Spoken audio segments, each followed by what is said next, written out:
We're glad that you're all here. We're going to talk quickly about the Main Street America, the new accreditation standards. But this is kind of the basis for how the new accreditation standards came to be. So we're going to review the existing 10 standards that have been in place for 30 years, maybe since the program started, or at least early since the program began. And then we'll be able to show you how the new accreditation standards fit within those old standards and kind of how they've been streamlined, if you will. This has been a long process with input from state programs like ours and input from other stakeholders throughout the country to come up with these accreditation standards that we feel are more streamlined and will be more effective. I do want to say, though, that they're really not much of a change in terms of what it means to be a designated Main Street community in Kansas, and from the national perspective, what it means to be an accredited community in the eyes of Main Street America. And Kansas uses those same accreditation standards for our designated communities. So as we move forward, the implementation process, we really want to have everybody that can meet the accreditation standards doing so by the end of 2024.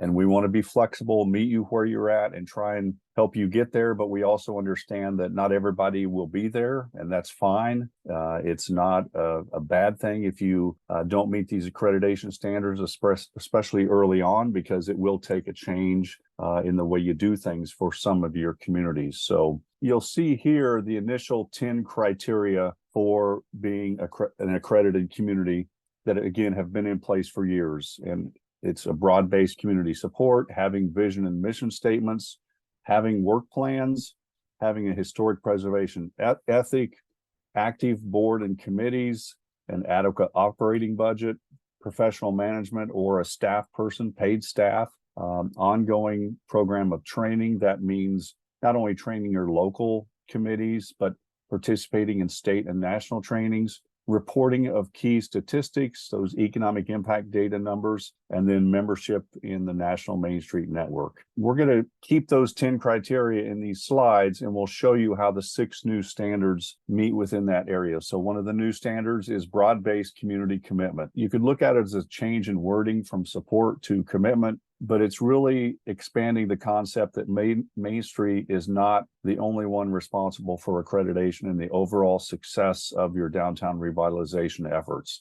It's more broad-based and a community-wide commitment that includes the public and private sectors. And it's always included the public and private sectors, but we're really thinking about expanding that even broader than it's been in the past. The second new standards is inclusive leadership and organizational capacity, and that really covers the 5th, 7th, and 8th criteria listed in the 10 previous criteria, and that's bringing together all the elements that recognize the value of people and Main Street's most important asset as Main Street's most important asset, while ensuring that being inclusive in community engagement, proactive leadership, effective volunteer and partnership development. That inclusiveness is really designed to just get more people involved in the organization. And again, thinking broader than maybe we've thought in the past. So that second new standard covers 3 of those 10 criteria. So we're starting to see how this is streamlined quite a bit already. The third new standard is diverse funding and sustainable operations.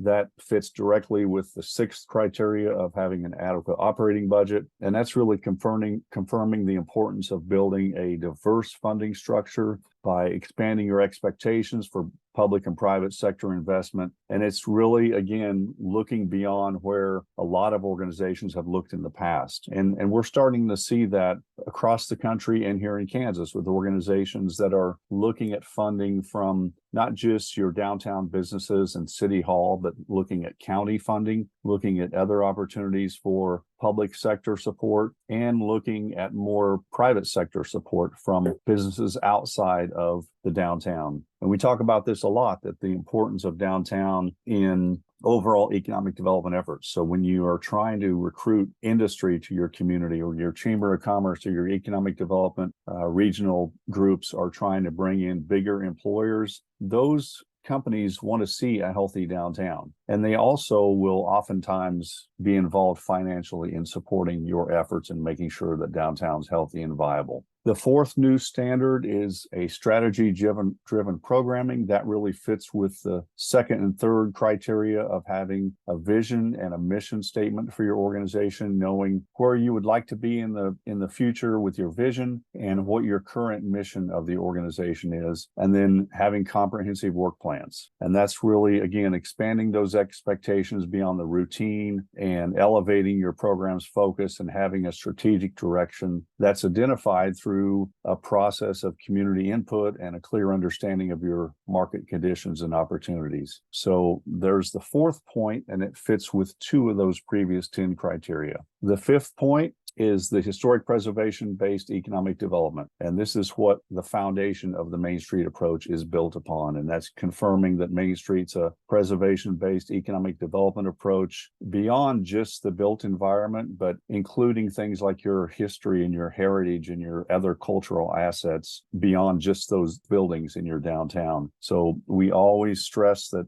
that's what makes Main Street what it is the historic preservation aspect of what we do. Then that sixth standard is demonstrating impact and results, and that fits directly within the 10 criteria, the previous ones. The ninth one, it says reporting of key statistics. That's just critical in what you do locally when you're trying to make the case for the success that you have and the progress that you're making. And that's keeping track of your economic impact data, like new businesses and new jobs created, private and public investment that's been made downtown. And you use that information to really leverage your program and promote the value of your program, not just to your stakeholders, but to other people in the community. And that's how you can show the hard data of your successes.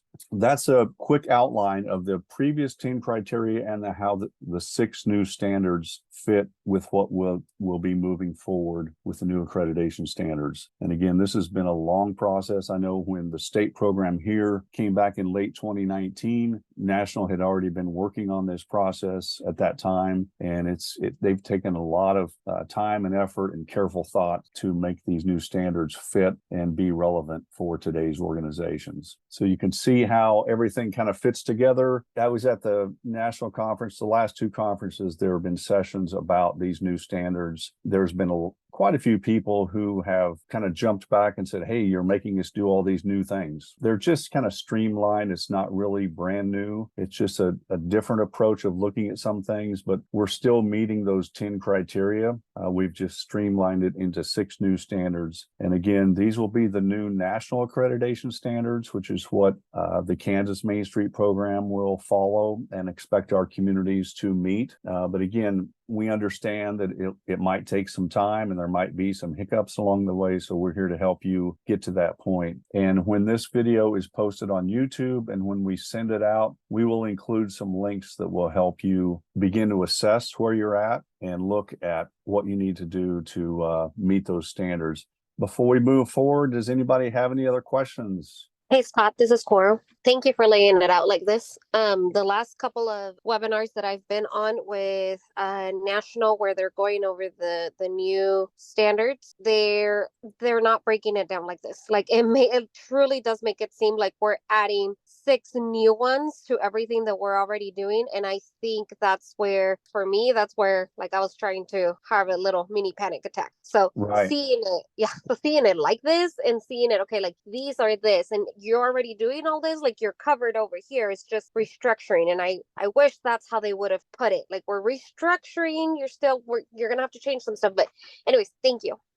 A couple of things that I think are really important with the new standards and the result of this entire process is there are checklists and sheets that you can basically pull these up in a PDF and check off if you're meeting these criteria. So what I would suggest to our designated communities that are in the program now, we're going to send those forms out to you, and I would start looking through them, and you'll see some abbreviated. It will say LP, and that stands for local program, and you will see CP for coordinating program. So just focus on the LP aspects of those worksheets, because that's your assessment of where you're at. And I would start by just checking those things off. If you're meeting those criteria, check them off, and then we will work with you and look at where your gaps are, or those things that maybe you haven't checked off and you need help with. And then that's where the CP column comes in. The coordinating programs will review your checklist and figure out how we can help you fill in and meet all the criteria for accreditation. So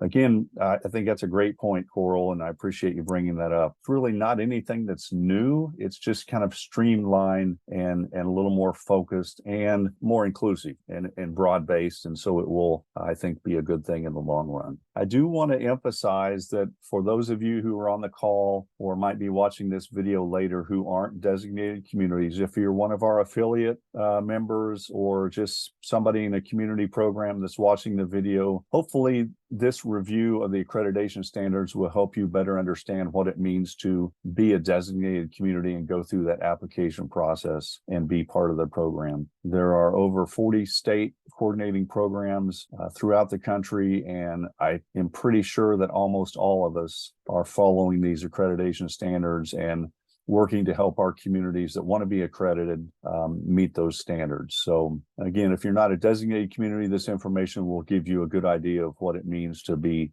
part of the program. That's a question I get asked a lot is, hey, how do we get in the program and what does it mean? What do we have to do? What are the requirements? So hopefully this will help answer some of those questions. Our next Main Street Monday is Monday, October 9th. And then on Monday, October 16th, we will have our last quarterly training session of 2023 in Dodge City. That's going to feature Brian Ostrovsky from Locable. Brian will be helping you understand how to market your organization and your downtown merchants, help them with website development. And in the afternoon, it's going to be very hands-on. So Brian has asked us to ask you to bring your laptop, bring your tablet, whatever device you can work on, because you will actually be going through the process of developing a marketing plan and improving your website, your overall marketing efforts. That's Monday, October 16th in Dodge City. Then Monday, November 13th will be the application workshop. That's a virtual session for anybody that's interested in becoming a designated community and going through that application process. We'll review things like the accreditation standards. We'll talk about the application and work through that. And then those applications